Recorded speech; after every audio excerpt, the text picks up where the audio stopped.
मोदी तेरी कब्र खुदेगी, आज नहीं तो कल खुदेगी। ऐसा नारा किसी भी सूरत में स्वीकार्य नहीं हो सकता। इस तरह के नारे लोकतंत्र के मूल भाव पर भी प्रहार करते हैं, केवल व्यक्ति पर नहीं। नारा लगाने वालों का जो सोचने का तरीका है वो खतरनाक है। आप अपने राजनीतिक प्रतिस्पर्धियों के साथ इस हद तक जाना चाहते हैं कि कब्र खोद देंगे, आज नहीं खोद पाएंगे तो कल खोद देंगे। ये भाव खराब है, ये भाव लोकतंत्र के लिए खतरे की निशानी है। और खासतौर पर वो लोग जो लोकतंत्र बचाने के लिए खुद को सेनानी बताते हैं और जब भी घर से निकलते हैं तो संविधान की एक छोटी किताब लेकर निकलते हैं, उन लोगों के जलसे में अगर ऐसे नारे लगे तो बात खराब हो जाती। मेहमानों साहब का परिचय कराएं। देवेंद्र प्रमुख जी हैं, भारतीय जनता पार्टी के प्रवक्ता, देवेंद्र जी का स्वागत है। सिद्धार्थ तंवर हैं, कांग्रेस के प्रवक्ता, सिद्धार्थ जी का बहुत स्वागत है। अरविंद सिंह जी हैं, राजनीतिक विश्लेषक, अरविंद जी का बहुत स्वागत है। डॉक्टर मोनिका सूद हैं, राजनीतिक विश्लेषक, मोनिका जी का बहुत बहुत स्वागत। अरविंद जी, आपसे बात शुरू करूंगा। मोदी तेरी कब्र खुदेगी, आज नहीं तो कल खुदेगी, ये नारा बिहार में लगे और चाहे दिल्ली में लगे, चाहे कहीं लगे, कि देश के किसी हिस्से में, ये नारा लोकतंत्र के मूल भाव का निषेध करता है, उसको खंडित करता है। लोकतंत्र में सबसे बड़ी ताकत तो यही ना कि जो भी पॉलिटिकल पार्टीज हैं वो प्रतिस्पर्धी हैं, कॉम्पिटिटर हैं, एनिमी नहीं है कि कब्र खोद देंगे किसी का और सर काट देंगे। ये राजतंत्र वाली लड़ाई नहीं ना कि सेना तैयार करके चढ़ाई करेंगे जाके और मार डालेंगे। अरविंद जी, देखिए अमिताभ जी, लोकतंत्र में तो गाली गलौज और इस तरह के अपमानजनक शब्दों का कहीं भी स्थान नहीं होना चाहिए। इसकी जितनी भी निंदा करें कम है। लेकिन कांग्रेस के लिए दुर्भाग्य यह है कि जितनी बार कांग्रेस के नेता गाली देते हैं और मोदी को अपना अपमानित करने की कोशिश करते हैं, हर बार जनता मोदी के पक्ष में बैलेट से अपना समर्थन देती है। लेकिन फिर भी कांग्रेस इससे सीख लेने के लिए तैयार नहीं है। और मैं भी जब ये घटना देखा तो मैं सोच रहा था कि इसका क्या कारण हो सकता है। और मुझे लगता है कांग्रेस एक बहुत बड़े गहरे सेंस ऑफ एंटाइटलमेंट की शिकार है।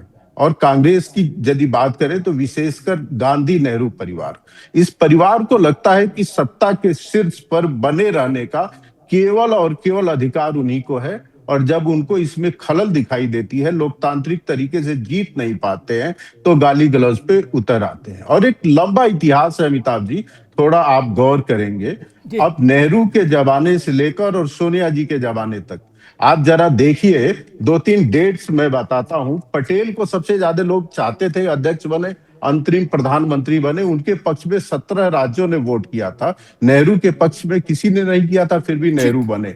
और पटेल की जब वही होने लगी तो नेहरू इतने चिढ़ गए थे कि 15 दिसंबर 1950 को जब पटेल का स्वर्गवास हुआ तो भारत के प्रधानमंत्री के कार्यालय से ये निर्देश जारी हुआ, नोटिफिकेशन जारी हुआ कि उनके अंतिम संस्कार में कोई भी सरकारी अधिकारी भाग नहीं लेगा। आप बताइए, पटेल को अपमानित करने का इन्होंने काम किया। दूसरा, मैं आपको याद दिलाऊं, लाल बहादुर शास्त्री जी जब प्रधानमंत्री बने तो बार बार इंदिरा जी के द्वारा उनको पत्र लिखा गया कि नेहरू का जो आवास है 3 मूर्ति, वो बहुत बड़ा है, उसको नेहरू मेमोरियल बनना चाहिए। आपसे नेहरू इतने लोग मिलने आने वाले नहीं है, आपकी पर्सनालिटी नेहरू इतनी बड़ी नहीं है। इतना बड़ा भूभाग लेकर आप क्या करेंगे? लाल बहादुर शास्त्री को अपमानित किया गया। और अमिताभ जी, आपको पता है, जब पीवी नरसिम्हा राव जी का निधन हुआ तो पीवी नरसिम्हा राव जी कांग्रेस के शीर्षस्थ नेता, भारत के पूर्व प्रधानमंत्री, उनके शव को 24 अकबर रोड जो कांग्रेस का मुख्यालय है वहां लाने नहीं दिया गया। तो कांग्रेस को जिससे भी अपमान महसूस होता है, चाहे भले ही उनके पार्टी के नेता हो। अब सीताराम केसरी के एग्जांपल देखिए, सोनिया जी के दोबारा में आऊंगा, केसरी जी का प्रसंग मालूम है। मैं एक पत्रकार के नाते उस अवसर पर था 24 अकबर रोड में, जब केसरी जी का अद्भुत सम्मान समारोह किया था कांग्रेस के नेताओं ने। उनको जान बचाना मुश्किल पड़ गया, धोती तो नहीं बचा पाए, जान ही बच पाई थी। मैं मोनिका सूद जी के पास आऊंगा, फिर कांग्रेस और भाजपा के पास। मैं मानता हूं कि आपने शास्त्री जी को ह्यूमिलेट करने की कोशिश की, वल्लभ भाई पटेल को डिमीन करने की कोशिश की, कमतर दिखाने की कोशिश की, नरसिंह राव को उपेक्षित करने की कोशिश की, एक को डिमीन करने की कोशिश की, कमतर करने की, एक को उपेक्षित करने की कोशिश की, और एक को ये बताने की कोशिश की कि हम में और आप में अंतर है, कुर्सी भले एक हो जाए लेकिन आप वो नहीं हो सकते जो हम हैं। लेकिन इन ये सारे पाप छोटे हैं इस तरह की घटनाओं के समक्ष। जब किसी प्रधानमंत्री की दिवंगत मां को मां बहन की गाली दी जाए, बिल्कुल, फिर इसके मुकाबले कोई, एक मिनट, इसके मुकाबले फिर कोई बात रहती नहीं, कोई बात नहीं रहती। आपने एक मिनट, आपने, अरे रुको भाई, आपने नरसिंह राव का शब्द घुसने दिया, अंदर नहीं घुसने, चलो आपका मसला है, आप जानो, ठीक, ये नरसिंह राव के घर वाले जाने, उस वक्त तो वो भी नहीं अड़े। लेकिन गाली गलौज और किसी राजनीतिक तौर पर जो लोग आपके प्रतिद्वंदी हैं मोनिका जी, उनके लिए आप, हम कह रहे वो प्रधानमंत्री हैं, ये तो विशेष बात है, वो ना भी प्रधानमंत्री हो, आपके जो प्रतिस्पर्धी दल हैं, उनके जो नेता हैं, आप उनकी कब्र खोदने के लिए आए हो क्या? क्या राजनीति कब्र खोदने का हिस्सा है? ये मनरेगा का नया काम आ गया, कब्र खोदने वाला, क्या मनरेगा में? अब ऐसा है अमिताभ जी, मैं यहाँ बोलना चाहूंगी जी, हाँ जी, मैं यहाँ ये बोलना चाहूंगी कि जो लोग, हम अपने भारत को, अपने देश को मातृभूमि से जानते हैं, जब हम अपनी माता, अपने देश को मातृभूमि से जानते हैं, और जो माता हमें जन्म देती है, अगर उसी का ही हम आदर ना कर पाए, चाहे वो किसी की माता भी क्यों ना हो, जैसे आपने भी बोला, चाहे प्रधानमंत्री हो या ना हो, अगर वो किसी की भी माता क्यों ना हो, जो लोग उसको गाली गलौज दे सकते हैं, जो लोग एक माता के ऊपर ऐसा लांछन लगा सकते हैं, एक क्वेश्चन उठा सकते हैं, तो पूरी जनता, पूरे जनादेश को पता है कि उनकी, वो क्या चाहते हैं और ऐसी पार्टियों की क्या औकात है। मैं बिल्कुल सहमत हूं, अभी जो प्रवक्ता बोल रहे थे कि इन्होंने नेहरू से लेके गांधी परिवार, सोनिया गांधी तक, इन्होंने जो जो किया है वो बहुत ही शर्मनाक हरकतें की हैं इन्होंने। उसके बाद, और जो इन्होंने कल बोला कि हम कब्र खोदेंगे मोदी जी की, तो मोदी जी के बारे में इन्होंने जो बोला, वो सिर्फ मोदी जी के बारे में नहीं बोला, ये पूरा जनादेश के बारे में बोला, वो करोड़ों लोगों के बारे में बोला जिन्होंने लोकतंत्र के हित में मोदी जी को जिताया। ये उन सबको गाली है, उन सबके लिए गाली बोली गई है। जो किरण रिजिजू जी ने बोला, अभी मैं सदन में सुन रही थी कि उन्होंने बोला कि ये विरोधी हैं, विरोधियों की तरह हमें काम करना चाहिए, हम आपके और आप हमारे दुश्मन नहीं हैं। पर ये अपनी ऐसी स्टेटमेंट से, जो इनकी मीना है, कोई लता मीना है जिन्होंने ये स्टेटमेंट दिया है, जयपुर के अध्यक्ष हैं, महिला अध्यक्ष हैं, उन्होंने ये स्टेटमेंट दिया और वो बोल रही है कि मैं क्यों माफी मांगू किसी से। उनका यूट्यूब पे इंटरव्यू है कि मैं क्यों माफी मांगू किसी से, क्योंकि हम तो ऐसा ही बोलेंगे। अगर आप सोचो, ये इतनी अपमानजनक बात एक महिला के मुंह से जब आती है, तो आप सोचिए कि ये पार्टी के जो मेंबर्स हैं, पार्टी के जो कार्यकर्ता हैं, उनको क्या सिखाया जा रहा है और वो क्या कर रहे हैं। ऐसी भागदौड़ क्या किसी के हाथ में आ सकती है? ये कभी क्या आगे जीत पाएंगे? ठीक है डॉक्टर मोनिका, मैं सिद्धार्थ जी के पास चलूंगा। सिद्धार्थ जी, मसला गंभीर है, आरोप बड़े हैं। प्रियंका जी कह रही थी कौन था, बाहर का था, अंदर का था, पता ही नहीं किसने बोला, क्यों, आप क्या बोला, लेकिन पता लग रहा है कि वो तो राजस्थान में आपकी महिला विंग की, जयपुर की इंचार्ज है। अब वो इंटरव्यू भी देती घूम रही हैं, वो कह रही है कि जी कोई पछतावा नहीं, हम तो ऐसे ही बोलेंगे, और मुस्कुरा भी रही हैं। मतलब मैं ये समझ नहीं पा रहा कि इसकी जरूरत कहां से। ठीक है, बिहार का जनादेश आया, आपके लिए बड़ा झटका है, तो भी मोदी तेरी कब्र खुदेगी तो नहीं चलेगा ना। आप मोदी को वोट से हराएं तो बात अच्छी है, लोकतंत्र तो बस इतने की ही इजाजत देता है, हाथापाई की इजाजत तो देता नहीं। हम आ भी भरते हैं तो हो जाते हैं बदनाम, वो कत्ल भी करते हैं तो चर्चा नहीं होती। एक कार्यकर्ता, जिसको कार्यकर्ता बताया जा रहा है, मुझे उसकी पूरी जानकारी नहीं है क्योंकि मैं दिल्ली से ताल्लुक रखता हूं। जर्सी गाय, कांग्रेस की विधवा, 50 करोड़ की गर्लफ्रेंड, रेनकोट पहनकर नहाने वाले पूर्व प्रधानमंत्री, मुजरा, सूर्पनखा की हंसी और बुर्के के पीछे, ये जो मैंने अभी शब्द बताए हैं, जो अपने मुख से मैंने बोले हैं, ये शब्द कांग्रेस की नेत्री सोनिया जी और कांग्रेस से संबंधित एक सांसद, जिन पर आजकल भाजपा डोरे डाल रही है, उनकी धर्मपत्नी, स्वर्गीय धर्मपत्नी के लिए भी ये शब्द इस्तेमाल हुए थे। इन शब्दों का जो इस्तेमाल है वो किसी आम कार्यकर्ता ने भारतीय जनता पार्टी में से नहीं किया था।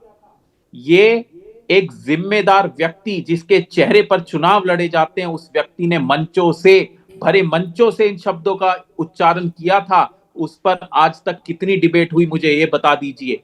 अभी एक राजनीतिक विश्लेषक कह रही थी मां सबकी बराबर होती है।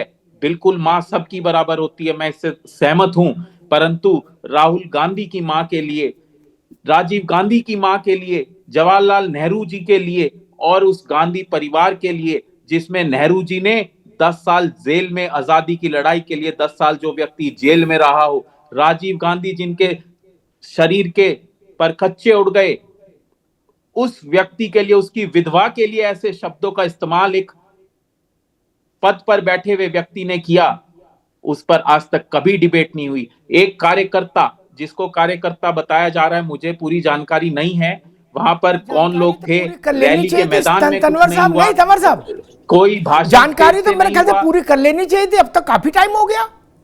कोई भाषण स्टेज से नहीं हुआ, रैली मैदान के अंदर कुछ नहीं हुआ। रैली में हर तरीके के लोग आते हैं, बाहर से कौन आके किसने क्या करवाया, ये जांच का विषय है। और कांग्रेस के नेताओं को जो आज से इतिहास में व्हाट्सएप पर गालियां दी जाती हैं, नेहरू जी को गाली दी जाती है, उस पर कितनी डिबेट हुई। सोनिया जी जो अभी जीवित हैं, हमारी नेत्री, उनको कितने अपशब्द सहने पड़े, कितने बोले जाते हैं, दिन दिन भर में कितने बोले जाते हैं। और बड़े बड़े पद पर भाजपा के लोग जो बैठे हैं वो बोलते हैं, मैं नाम नहीं लेना चाहता, ऐसे ऐसे लोग इतने बड़े बड़े पदों पर बैठ करके वो लोग इतने अपशब्दों का इस्तेमाल करते हैं, उस पर कभी चर्चा नहीं होती। आज दिल्ली की जनता, दिल्ली में रैली हुई, मुझे तो बहुत दुख है। मैं 1 मिनट लेना चाहूंगा। जी। दिल्ली के अंदर आज रैली हुई, एयर क्वालिटी का हाल इतना खराब है।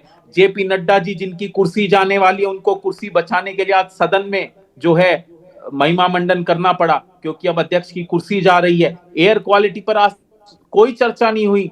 दिल्ली के लोग प्रदूषण से परेशान हैं, इतना भयंकर दिल्ली का बुरा हाल है। एक राजनीतिक विश्लेषक कह रहे थे बैलेट से जो है मोदी का साथ दे देते हैं, वोट तो ईवीएम से पड़ रहे हैं, ईवीएम से चुनाव हो रहा है, बैलेट से करा दीजिए चुनाव। जो रैली थी, रैली का एजेंडा यही था, वोट चोरी हो रही है।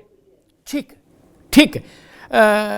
तंवर साहब अब रुकना होगा। अनुराध जावे रुकिए, मोनिका जी रुकिए। 2-3 बातें तंवर सिद्धार्थ जी ने कही, उन पर मैं एक टिप्पणी करके फिर बीजेपी के पास चलूंगा, वो जवाब देंगे।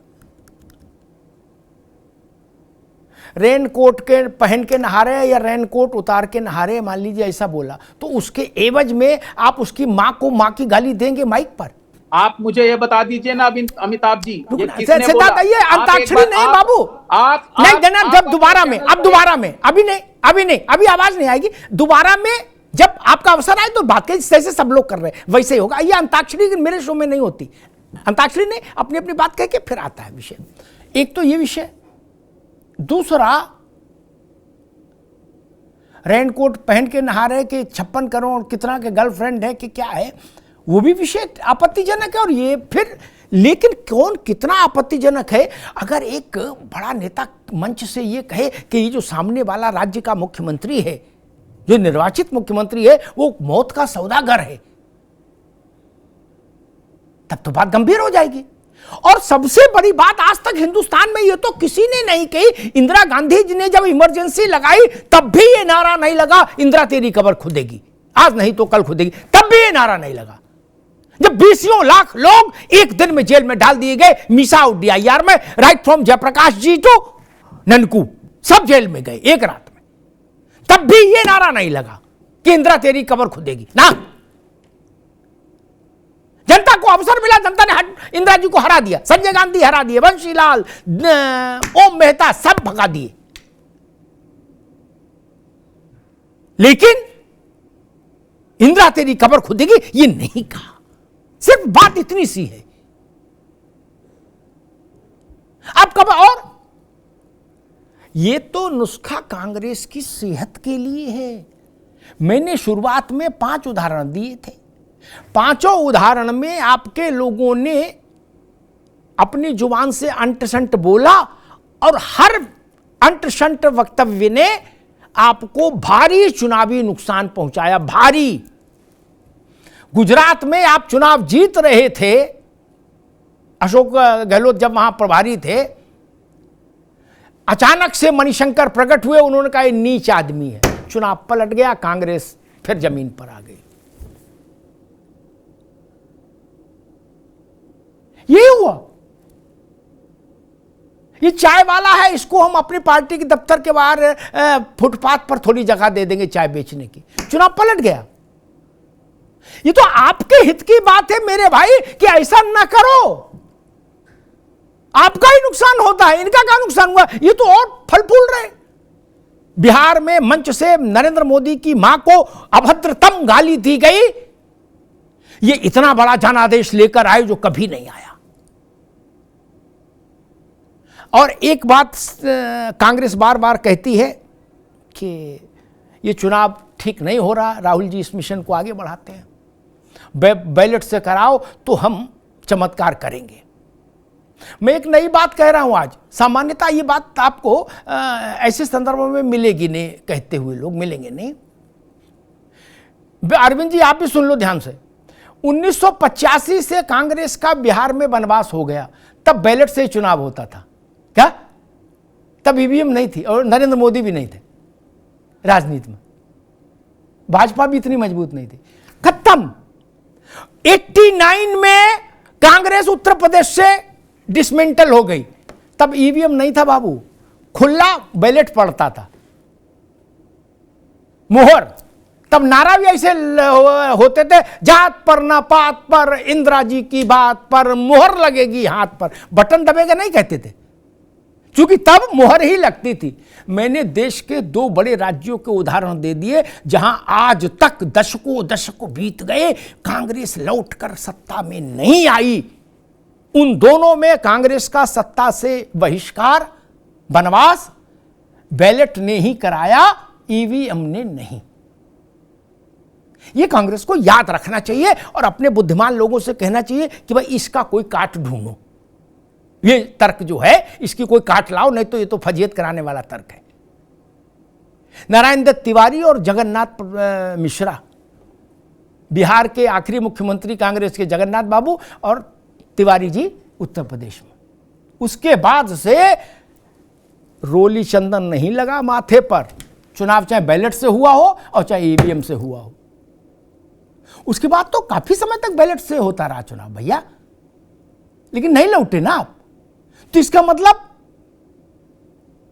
एमआरआई कराने की जरूरत है, अंदरूनी गड़बड़ी है कुछ। ये छोटी मोटे दवा से काम नहीं चलेगा, नब्ज देखने से एमआरआई करानी होगी। देवेंद्र प्रमुख जी, कांग्रेस कह रही है कि आपने और आपके नेताओं ने भी मर्यादा की सीमाएं लांघी, मर्यादा की लक्ष्मण रेखाएं लांघी हैं। तो आपने लांघी तो मान लो, हमने भी लांघ दी। अब ठीक है, आपने 2 मिर्च डाली सब्जी में, हमने 6 डाल दी, थोड़ा ज्यादा तीखा हो गया, लेकिन मिर्च तो मिर्च है। ऐसा भाव मुझे समझ में आ रहा है। अमिताभ सर, सबसे पहले तो मैं ये क्लियर करूंगा कि हम किसी भी चीज का जो है जवाब देने के लिए आते हैं, शुरुआत नहीं करते। और मैं धन्यवाद हमेशा आपका इसलिए करता हूं कि आपकी डिबेट शानदार भी होती है, विश्लेषण भी ईमानदारी के साथ होता है। अब जिस तरह आपने गुजरात से शुरुआत बता दी है, और मैं इन चीजों पर सब पर जाऊंगा तो दोबारा से दोहराने में कमजोरी पड़ेगी, लेकिन एक चीज समझनी पड़ेगी, कांग्रेस को भी समझनी पड़ेगी और सारे विपक्ष को समझनी पड़ेगी कि आप जो बोलते हैं उसको देश की जनता सुनती है। उसके बाद डिसीजन ना तो मेरे हाथ में अमिताभ सर, ना आपके हाथ में, ना किसी पैनलिस्ट के हाथ में, ना किसी नेताओं के। जनता जनार्दन डिसीजन करती है और उसे पता होता है कि किसने किसके लिए क्या बोला है और उस बोलने के पीछे क्या क्या बात है। कई बार आपने अच्छे उदाहरण दिए हैं, अब मैं उन उदाहरणों को ना दोहराकर ये भी कहूंगा सर कि जो ताजा बात है, जो ताजा घटना है, वो इस तरह की है कि देश के प्रधानमंत्री को टारगेट कर रहे हैं आप। नरेंद्र मोदी और भारतीय जनता पार्टी को छोड़िए, पद को टारगेट करते हैं कि चौकीदार चोर है, और फिर उसके बाद वोट चोर, और उसके बाद फिर सुप्रीम कोर्ट तक जब राफेल का मुद्दा उठा, आपको आईना दिखाया, आपने माफी मांगी। हर जगह हर गलती पर आपने माफी मांगी है। देश की जनता ने तो आपको सजा बाद में दी है, पहले तो सजा आपको कानूनी रूप से मिली है हर बोलने पर। मैं ये कहता हूं, एक भी शब्द माननीय प्रधानमंत्री जी का अगर आपकी नजर में ऐसा है, तो जैसे हमने सुप्रीम कोर्ट में जाकर आपको राफेल के मामले पर आईना दिखाया कि आप में हिम्मत हो तो एक बार दिखानी चाहिए थी। देश की जनता वो मानती कि झूठ कौन बोल रहा है। मैं किसी शब्द को दोहराना नहीं चाहता, जो शब्द गलत हैं उनको दोहराने का कोई फायदा नहीं है। हमारे प्रधानमंत्री या हमारे बड़े नेता कभी नाम लेकर व्यक्तिगत टिप्पणी नहीं करते, जबकि पूरी कांग्रेस और राहुल गांधी विशेषकर नाम से टिप्पणी करते हैं, और यह टिप्पणियां जनता देखती है। आप देखिए, आपने किस तरह से बुलवाया, कैसे बोला। आपकी इतनी बड़ी नेता प्रियंका गांधी कह रही है कि हमें पता ही नहीं है किसने बोला है, और आप ही की नेता, आप ही की पार्टी की महिला विंग की अध्यक्ष और प्रदेश की अध्यक्ष होकर डंके की चोट पर कह रही है। तो कितना फर्क है आपकी सोच में। जनता यही देखती है, उसके बाद डिसीजन करती है। और रही बात चोरी, तो इस देश में 47 से हो रही है सर। जिस दिन पटेल के साथ धोखा हुआ था, नेहरू जी को हम नहीं कहते कभी भी, प्रधानमंत्री नहीं कहते, देश के विश्लेषक कहते हैं, विश्लेषण करने वाले लोग कहते हैं। जो राजनीति का विश्लेषण में पार्टियों की बात ही नहीं कर रहा, वो कहते हैं सर। देश के टॉप एंकर्स निष्कर्ष निकालते हैं। पढ़े लोग, पढ़े लिखे बुद्धिजीवी लोग अपने निष्कर्ष में किताब के पन्ने के साथ लिखित में सारी चीज बातें हैं कि नटवर सिंह की किताब में कहां कहां कब कब क्या लिखा, कितनी कवर पर जाकर आपने कलमा पढ़े, नमाज पढ़ी है, लेकिन राम के नाम पर क्या क्या आपने शब्द बोले। मैं ये नहीं कहता भक्ति की है, उन्हें दोहराइए एक बार। उसका परिणाम है आज जो हम 22 प्रदेशों में नेतृत्व कर रहे हैं और दुनिया में भारत का डंका बजा रहे हैं। वो एक नाम है नरेंद्र मोदी जी, और मोदी जी को पूरा विपक्ष भी मानता है। सिवाय राहुल की एक वाणी की बात है। अमिताभ सर आईना दिखा रहे हैं, ये आपके हित में हो सकता है। आपके हित में इसलिए हो सकता है कि जब तक सुधार नहीं होगा, विपक्ष में दम नहीं पड़ेगा, वेंटिलेटर से हटकर ऑक्सीजन सपोर्टेड है, तब तक आप जो है देश में राजनीति नहीं करोगे। हम चाहते हैं कि लोकतंत्र जिंदा रहे। किताब सर पर रखकर लोकसभा में चिल्लाने से काम नहीं चलेगा। सड़कों पर आकर संविधान पढ़ना पड़ेगा और बताना पड़ेगा कि संविधान की मर्यादा क्या है। सर ठीक बात। मुझे ये, मैं अरविंद जी से कहूँगा जरा तब तक देखिए, फिर मैं मोनिका जी के पास एक सवाल लूँगा। तब तक अरविंद जी जरा उस पर इंटरनेट पर देख कर रखिए कि राजीव गांधी जब नेता विपक्ष थे तब जो चुनाव हुआ था वो मेरे ख्याल से वोट से, बैलेट से ही हुआ था, ईवीएम उसके बाद आया। जरा एक बार देख के रख लीजिएगा, फिर उससे कुछ कहना चाहता हूँ। मोनिका सूद जी, आप कुछ बता रही थी कि किस, वो महिला कौन है, कांग्रेस में क्या पद है उनके पास, वो एक बताइए। क्योंकि जो बात सिद्धार्थ भाई ने कही वही बात प्रियंका जी ने कही कि हमको पता नहीं, बाहर का था, अपन किसी ने भेजा था, कौन था, कांग्रेस को कुछ नहीं पता, मंच की कोई भूमिका नहीं। मैंने अभी सिद्धार्थ जी आप भी सुनिए जी।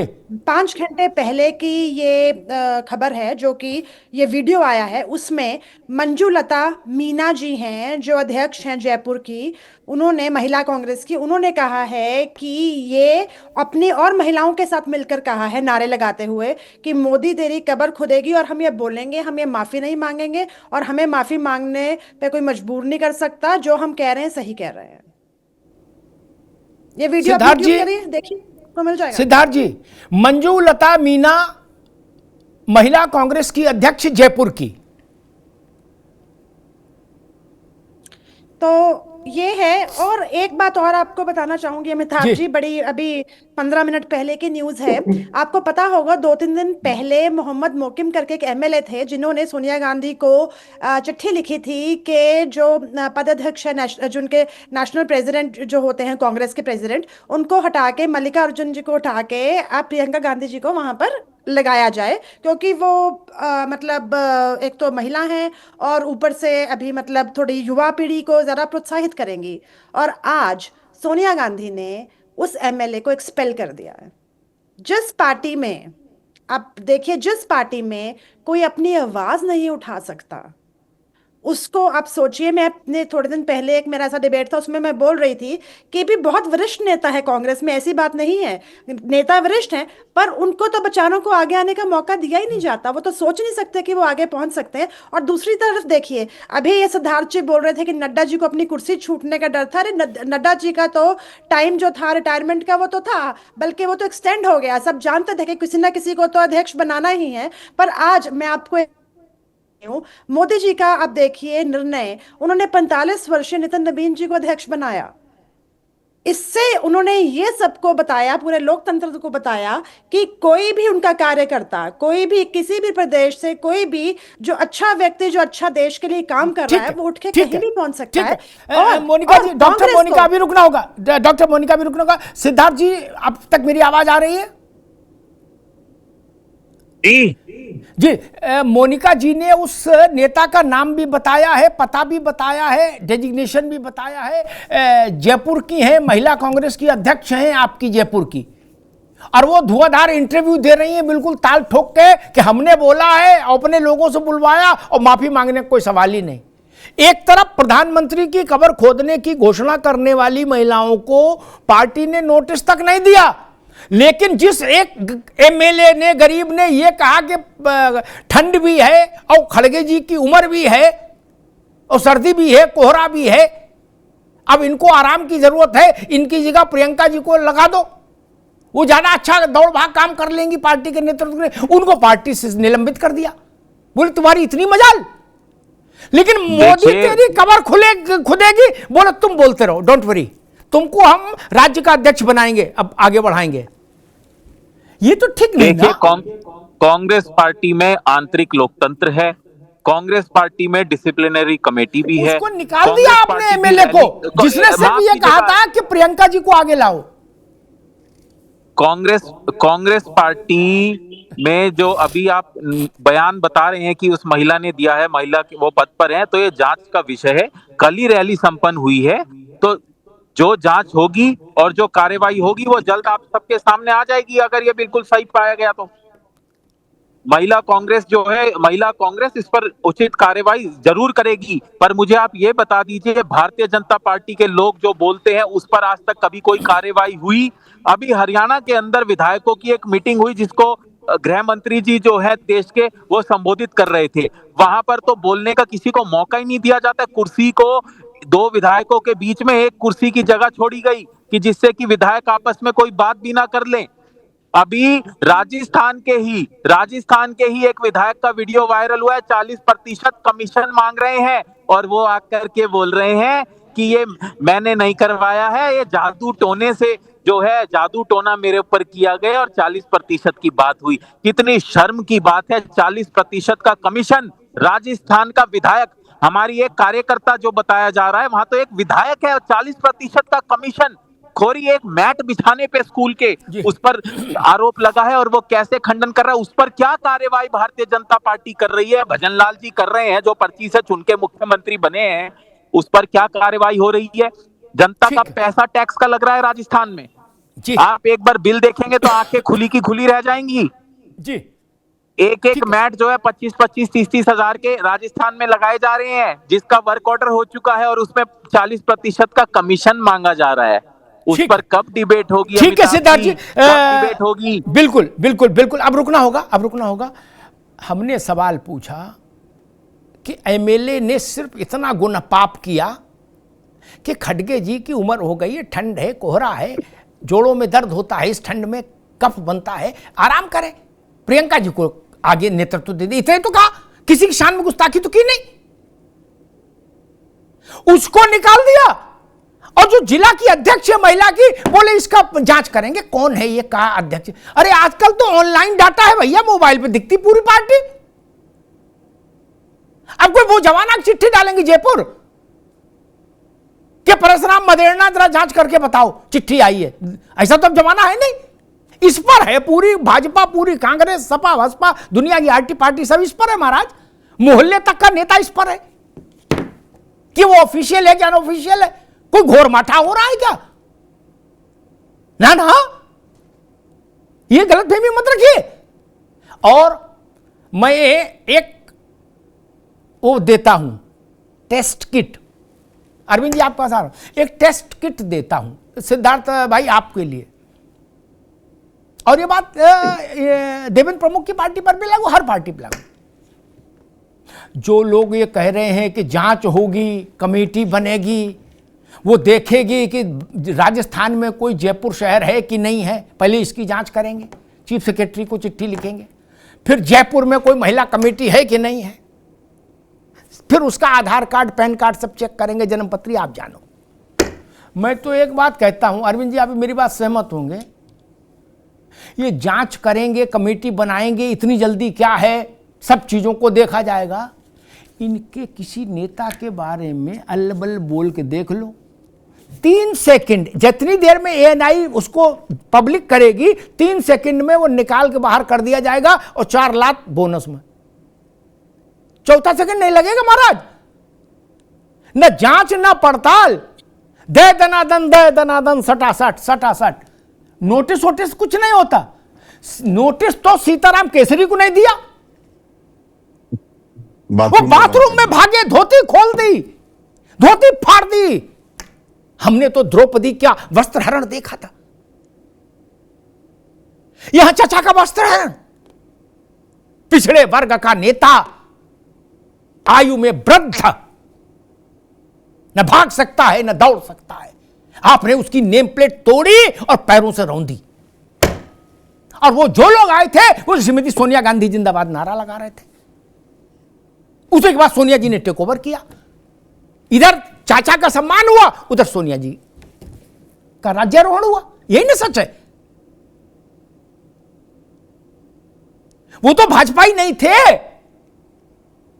वो तो नेहरू के समय के आदमी थे, टोपी लगाते थे पूरी जिंदगी चाचा। आपने उनकी धोती खोल दी, मतलब मानसिकता में नहीं समझ पा रहा, उनकी धोती से आपका क्या विरोध था? उनकी नग्न परेड कराने में आनंद लेना चाह रहे थे? केसरी से विरोध हो सकता, केसरी की धोती से आपको क्या समस्या थी? काय को खोली? ये तो भारतीय जनता पार्टी के लोग थोड़े ढीले हैं उस मामले में, अन्यथा पूरे देश में ओबीसी के मामले में सीताराम केसरी का प्रसंग कांग्रेस के माथे पर बड़ा कलंक की तरह चस्पा हो जाता पूरे देश भर में। केसरी छोटे नेता नहीं थे मित्र, ये तो भाजपाई उसको भुना नहीं पाए। अरविंद जी, मैंने आपसे एक प्रश्न कहा था कि जरा चेक करवा लीजिए। मैं मानता हूं कि सिद्धार्थ भाई, ये कांग्रेस के लिए कह रहा हूं कि जिस दिन से राजीव, मेरे शब्द को गौर से सुने, जिस दिन से राजीव गांधी जी ने भारत की लोकसभा में मंडल कमीशन की सिफारिशों को लागू करने के लिए जो बिल विश्वनाथ प्रताप लाए थे एज प्राइम मिनिस्टर, उस बिल के विरोध में 1.25 घंटे भाषण दिया और कहा कि ये मूर्खों को आरक्षण देंगे तो देश नाश हो जाएगा, और ये आरक्षण कैक्टस है, और तमाम अच्छी अच्छी बातें कही थी उन्होंने ओबीसी के लिए। उसके बाद से भगवान का नाम लेके, ईश्वर को हाजिर नाजिर मान के, मानसरोवर का जल और उसके ऊपर तुलसी दल हाथ में रख के, क्या कांग्रेस को कभी 272 सीटें नहीं आई लोकसभा में? नहीं आई। अरविंद जी ठीक कह रहा हूं? जी जी बिल्कुल ठीक कह रहे हैं। राजीव गांधी जब विपक्ष के नेता थे और जो चुनाव हुआ था उसमें बैलेट से हुआ था कि ईवीएम से? जी बैलेट से हुआ था। बैलेट से हुआ था। कांग्रेस को बहुमत नहीं मिला मित्र, और तब से कभी नहीं मिला। सरकारें रही आपकी, 272 जीत कर फिर कांग्रेस नहीं आई इतिहास में। अरविंद सिंह जी, इसका मतलब उत्तर प्रदेश में जब आप बहिष्कृत हुए तो ईवीएम नहीं था, बिहार ने जब आपको आउट किया तब ईवीएम नहीं था, एक जगह पंडित तिवारी थे, दूसरी तरफ पंडित जगन्नाथ मिश्रा थे, ठीक। और देश ने जब आपको 272 देने से मना किया, फिर कभी दिया ही नहीं, इतने चुनाव हो गए, तब भी ईवीएम नहीं थी। ये तीनों घटनाएं बैलेट के समय में हुई। अरविंद जी, देखिए, कमजोरी को दूर करने का सबसे अच्छा तरीका होता है उसे स्वीकार करिए और उसको दूर करने का प्रयास करिए। जब राजनीतिक पार्टी ये माने ही ना कि उसके संगठन में कमजोरी है, उसके कार्यकर्ता जमीनी स्तर पे काम नहीं कर रहे हैं और जनता के मुद्दों को वह पार्टी नहीं उठा रही है और यह कहने लगे, कभी कहे वोटिंग मशीन में दिक्कत है और कभी कहे वोट चोरी हो जा रही है और काम करने से बचे, तो फिर उस पार्टी का भगवान ही मालिक है, उसका भला नहीं हो सकता है। मैं तो एक दूसरी बात कहना चाहता हूं, जी जब डिबेट होता है तो जो विषय है उस पे केंद्रित रहना चाहिए। हमारे मित्र कांग्रेस के जो यहाँ प्रतिनिधि हैं सिद्धार्थ जी, अब ये आज का मोदी को जो गाली दी गई है उस पे डिबेट है, लेकिन ये भ्रष्टाचार पर और कमीशनबाजी पर चले गए।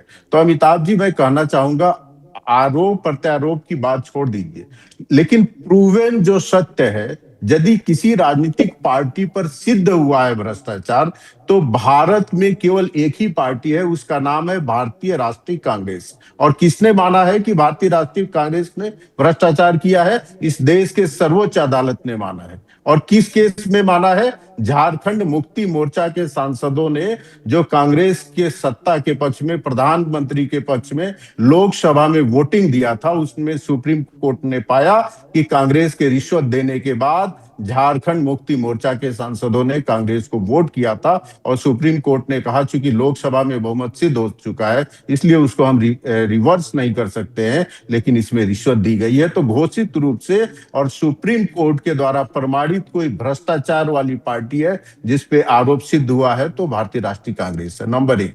दूसरा, सिद्धार्थ जी करप्शन की बात कर रहे थे। यदि घोषित रूप से कोई प्रधानमंत्री और कोई सर्वोच्च नेता जिसने स्वीकार किया हो खुद के हल्फनामे में कि हमारे प्रधानमंत्रित्व में कमीशन होता है, तो वो है श्रीमान राजीव गांधी, जिन्होंने कहा 100 रुपए में भेजता हूं, तो उसमें से 85 रुपए लोगों के हाथ में चले जाते हैं, जनता तक 15 रुपए ही पहुंचता है। ये बताइए, शर्म का विषय था या राजीव गांधी के लिए गर्व का विषय था? इन दोनों बातों में, भ्रष्टाचार में और कमीशन में, कोई पार्टी खरी उतरती है तो भारतीय राष्ट्रीय कांग्रेस है। और तीसरी बात मैं कहूंगा, मैं आरोप की बात नहीं करूंगा, प्रमाण की बात करूंगा। भारत के राजनीति में कोई विपक्ष का नेता और सांसद यदि गाली देने के आरोप में और अपशब्दों के आरोप में दंडित हुआ है तो वो है श्रीमान राहुल गांधी, जिनको गुजरात के दो कोर्टों ने कहा है कि यह व्यक्ति अपशब्दों के प्रयोग के लिए दोषी है और उनको 2 वर्ष की सजा सुनाई है। सुप्रीम कोर्ट ने केवल उस सजा को स्टे किया है, सजा को समाप्त नहीं किया है। मेरा हमेशा से निवेदन रहता है कांग्रेस के मित्रों से, आप कुछ कहिए तो सोच समझ कर कहिए, कुछ बोलिए तो सोच समझ कर बोलिए, और जो आरोप लगा रहे हैं आप दूसरों पे, वो देखिए कि आपके ऊपर वो आरोप लगा है या नहीं लगा है। मैं इतना ही कहूंगा अमिताभ जी। ठीक बात। सिद्धार्थ जी, अरविंद जी कह रहे हैं कि जेएमएम रिश्वत कांड और राहुल जी को लेकर स्थानीय अदालतें, राज्य की अदालतें और सुप्रीम कोर्ट के फैसले पिछले कुछ समय के। सिद्धार्थ जी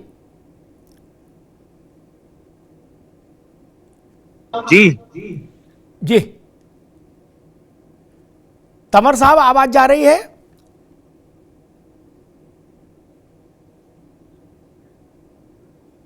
ऑडियो वीक है आपका, आपके एंड से। जी, आपने अरविंद जी को सुना होगा, वो कह रहे हैं कि इस देश में एकमात्र पार्टी कांग्रेस है जिस पर अदालत में ये साबित हो गया कि उसने सरकार बचाने के लिए जेएमएम के सांसदों को खरीदा, रिश्वत दी, भ्रष्टाचार किया। सिद्धार्थ जी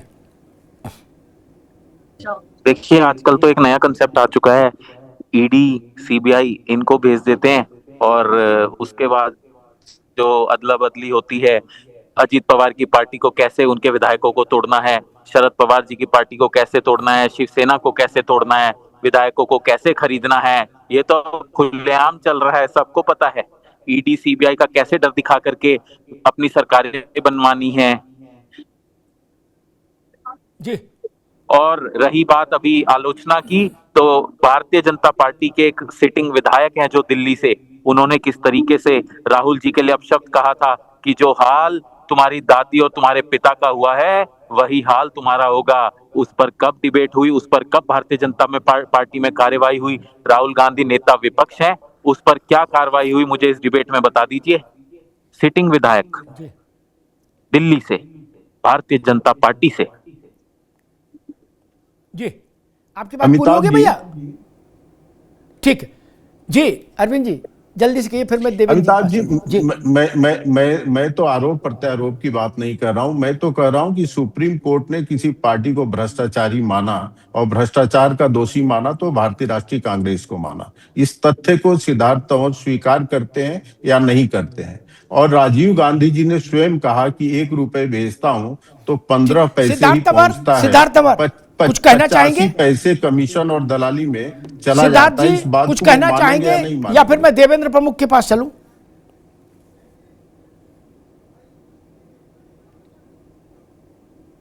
नहीं, मुझे लग रहा है सिद्धार्थ तंवर इस पर कुछ कहना नहीं चाहते, कांग्रेस इस पर कुछ कहना नहीं चाहती। कई बार मौन भी उत्तर होता है, मौन ही उत्तर होता है, मौन भी नहीं, मौन ही उत्तर होता है। एक संस्कृत में श्लोक है, उसकी एक ऑपरेटिव पंक्ति है, मौनम स्वीकृति लक्षणम। जो कहा नहीं जा सकता। पहले लड़के वाले आते थे बिटिया के घर रिश्ते के लिए, तो माँ बाप बेटी से पूछते थे, बताओ भैया, बताओ बेटी, लड़का पसंद है?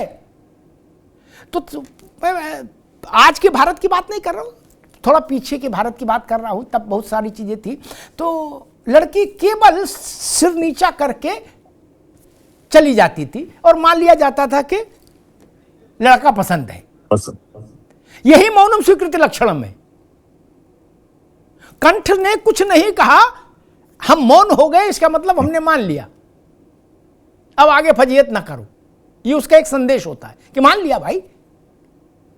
तो मां कह देती थी, अरे भाई देखो वो शर्मा के चली गई, इसका मतलब पसंद है।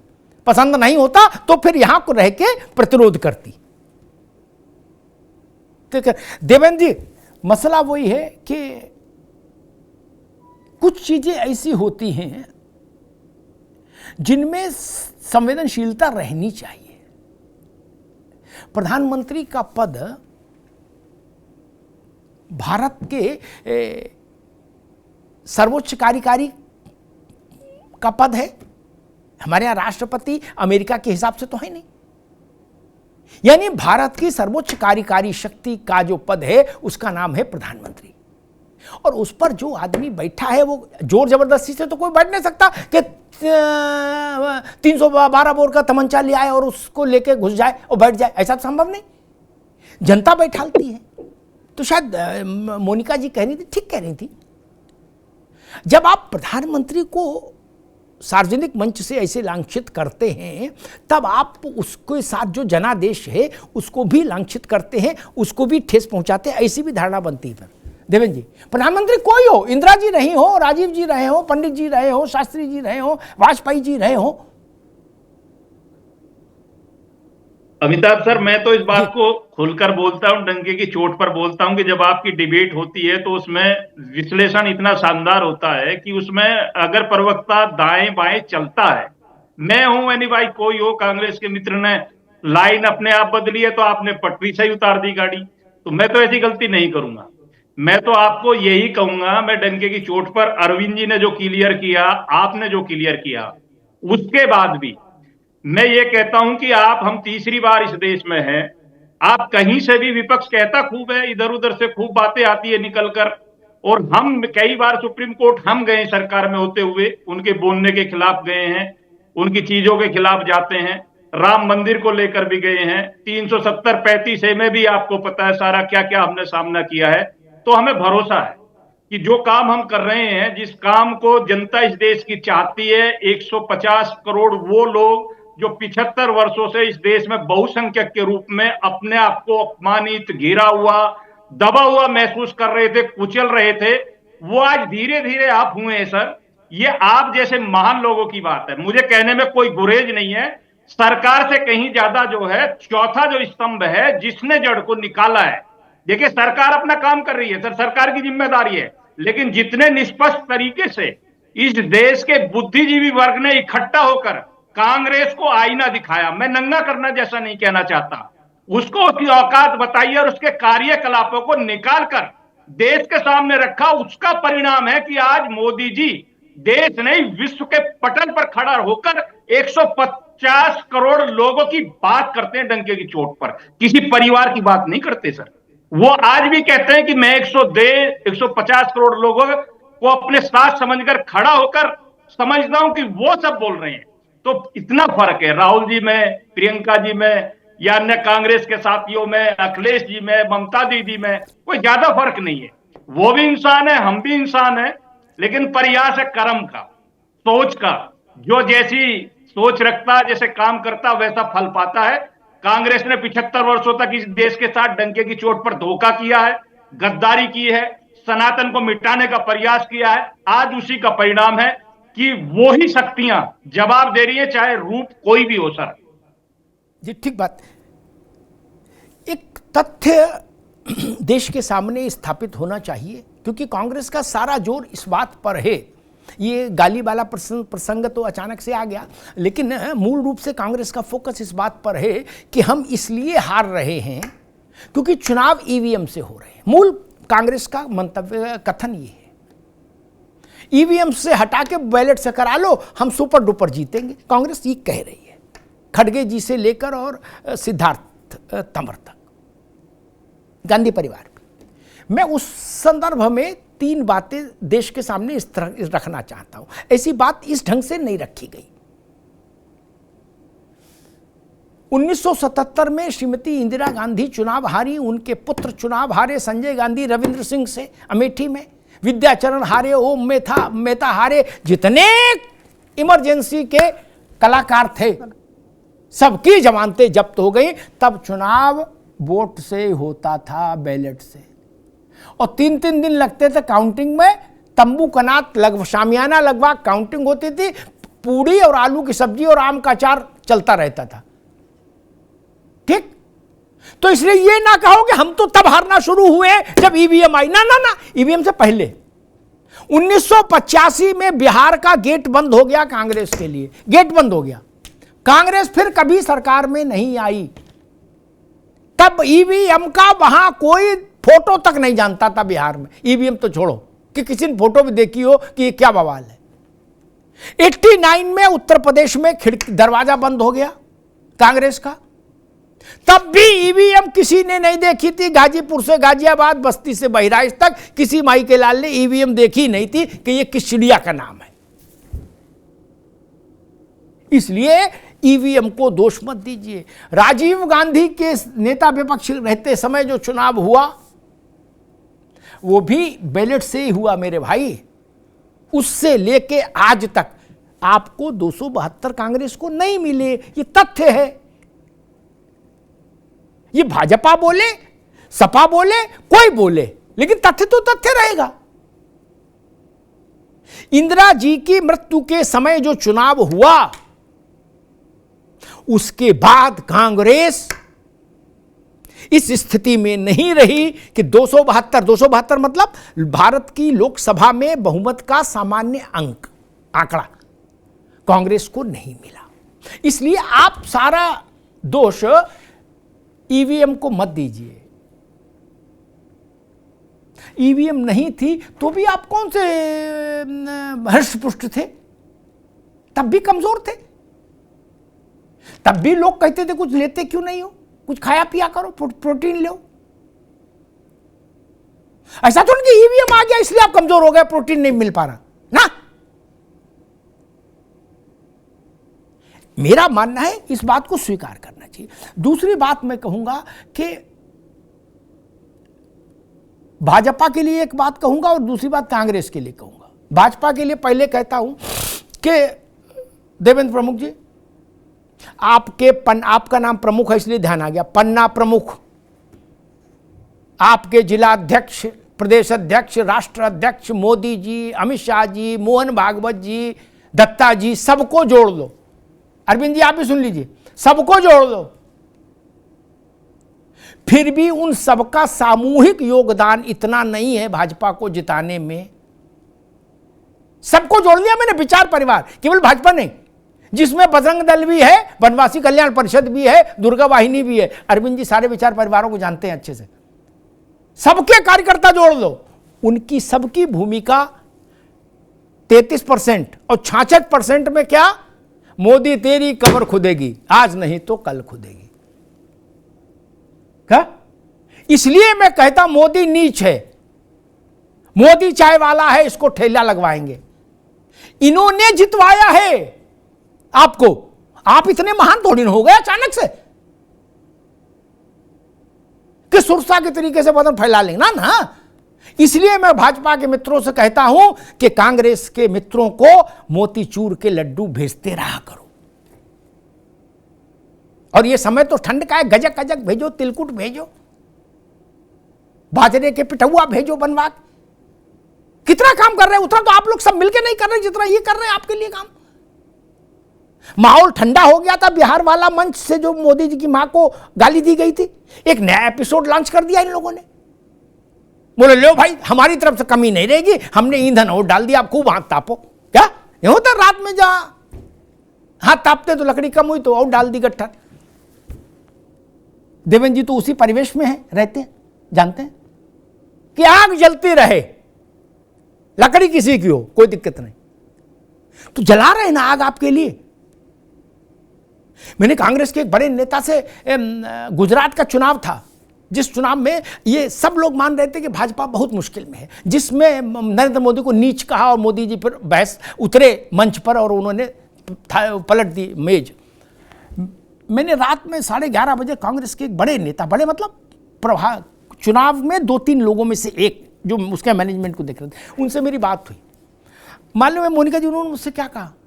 बोले कि भाई साहब देवेंद्र जी सुन लीजिए, इसलिए मैं कहता हूं कि आपको उनको मोतीचूर के लड्डू भिजवाते रहना चाहिए, चाहे पैसा लोन लेके करो। हालांकि अब तो आपके पास भी पैसे क्या कमी है पार्टी के पास, लेकिन भिजवाते रहो।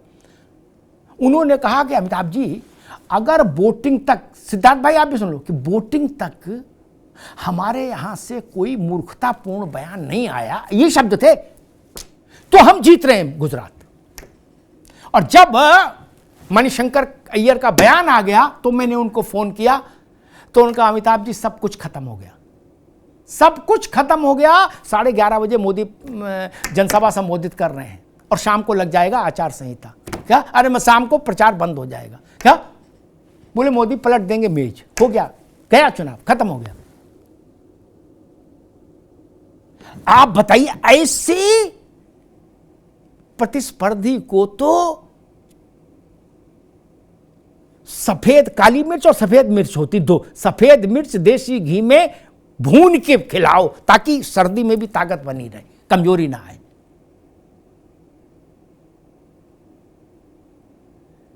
खिलाओ।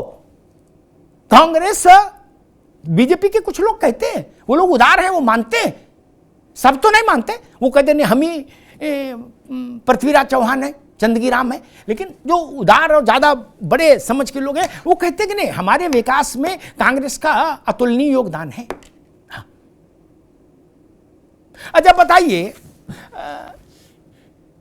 ये लोग विपक्ष के नेता राम मंदिर चले जाते तो उनका फायदा होता नहीं होता, भाजपा का नुकसान हो जाता कि नहीं हो जाता? अरविंद जी हो जाता ना, इनकी खुशी आधी रह जाती, चेहरे कुम्हला जाते। सोचिए सोचिए, मैं नई दृष्टि की ओर ले जा रहा हूं। कुछ तो है जिसकी पर्दादारी है, वो क्या है वो ढूंढिए। अन्यथा एक बार गलती हो सकती, 2 बार गलती हो सकती है। ये चाय पर चर्चा और चाय वाला ये कहां से आया? ये भाजपा की उपज नहीं है दिमाग की, और पीके की भी उपज नहीं है। पीके को भी गलत क्रेडिट देते हैं लोग, प्रशांत किशोर को। यह प्रातः स्मरणीय परम पूज्य मणिशंकर अय्यर के पवित्र कंठ से उद्गार पहली बार धरती पर आया था। क्या? जैसे महात्मा बुद्ध का पहला उपदेश। उसके बाद बीजेपी और पीके ने पकड़ा, और फिर चाय पर चर्चा और चाय वाला, और फिर मोदी जी ने आज तक छोड़ा ही नहीं चाय वाला मामला। तो क्रेडिट गोज टू अय्यर साहब। ये किसने कहा जाके अमेरिका में कि भारत में लोकतंत्र नहीं है, हमारी मदद करो आप लोग वहां चुनाव में? जिसने भी कहा वो भाजपा को मजबूत कर गया ना। मैं नाम ना भी लूं तो भी। किसने पाकिस्तान में जाके कहा कि मोदी को हटा रहा है, लेकिन हम लोगों में थोड़ा ताकत कम है, आप भी अपनी ताकत लगाओ, जोर लगा के। ऐसा ऐसे कौतुक कोई करता है? इतना सहयोग मोनिका जी घर में गृहस्थी चलाने में पति पत्नी आपस में नहीं करते, जितना सहयोग कांग्रेस कर रही, बताइए। हर चुनाव में वोटिंग के वक्त कुछ ना कुछ ऐसा अद्भुत बात कह दी जाती है कि भाजपा को वो गेंद मिल जाती है जब रन चाहिए 4 और गेंद आ रही है 6 वाली। ऐसे किया और 6 रन, बोले जीत गया, चलो जी मैच, विकेट उखाड़ो, बगल में दबाओ, चलो। मैंने ऐसा कोऑपरेटिव, अब मैं कोऑपरेटिव इन्वर्टेड कॉमा में कह रहा हूं, मन से हैं बेमन से हैं मुझे नहीं पता, विपक्ष नहीं देखा। मैंने इंदिरा जी का कार्यकाल देखा, नरसिंह राव जी का देखा, मनमोहन सिंह जी का देखा, वाजपेयी जी का प्रधानमंत्रित्व देखा, बीपी सिंह को देखा, चरण सिंह को देखा, चंद्रशेखर का प्रधानमंत्रित्व काल देखा। सक्रिय रूप से कवर करके ऐसा सद्भावी विपक्ष कभी नहीं मिला, कभी किसी को नहीं मिला जैसा। इसीलिए देवेंद्र जी मेरी सलाह मानिए, कांग्रेस स्वस्थ रहे, ये आपकी भी जिम्मेदारी है, हर व्यक्ति की जिम्मेदारी है कि हमारा शुभंकर स्वस्थ रहे। अंग्रेजी में क्या बोलते हैं, लकी चार्म, है ना, स्वस्थ रहे। कई बार होता है कि हमारे प्रतिस्पर्धी, शत्रु तो नहीं, प्रतिस्पर्धी अरविंद जी हमारे लिए नजर बट्टू का काम करते हैं, क्या? तो बड़े बूढ़े कहते हैं ना भैया 2-4 बने रहे हैं तभी ठीक है। नई गाड़ी ले, उसमें डेंट लग जाए और आप कहो कि भाई डेंट ठीक कराने जा रहे हैं, तो कोई जो सयाना होगा वो कहेगा डेंट ठीक मत कराइए, क्या? एक आध डेंट गाड़ी में रहना चाहिए गाड़ी की सुरक्षा के लिए। वैसे ही जो डेंट लगा रहे हैं एक आध, वो भी भाजपा के ऊपर अनुकंपा कर रहे हैं। इसीलिए मैं कहता हूं आप और कुछ नहीं कर सकते, उनको कम से कम बढ़िया मिष्टान्न तो भिजवाइए। धन्यवाद।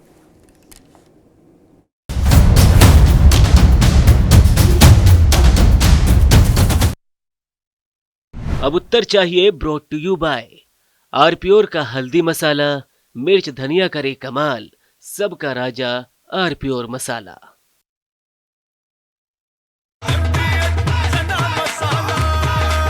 अब छोलिया हो या लोबिया, सफेद चने या काले चने, सब कुछ मजेदार बने।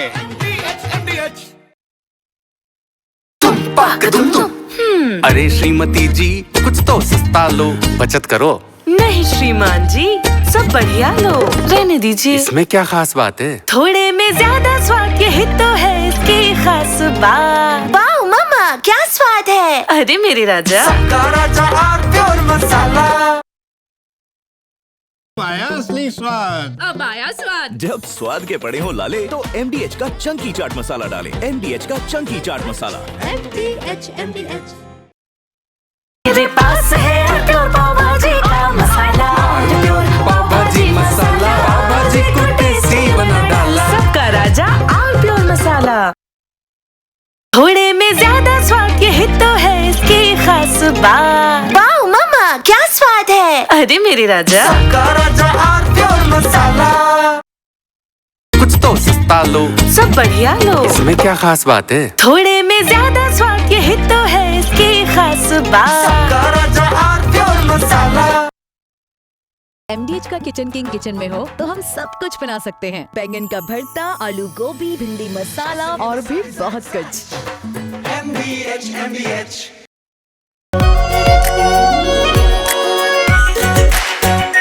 आरप्योर शाही paneer masala, delicious, healthy everyday.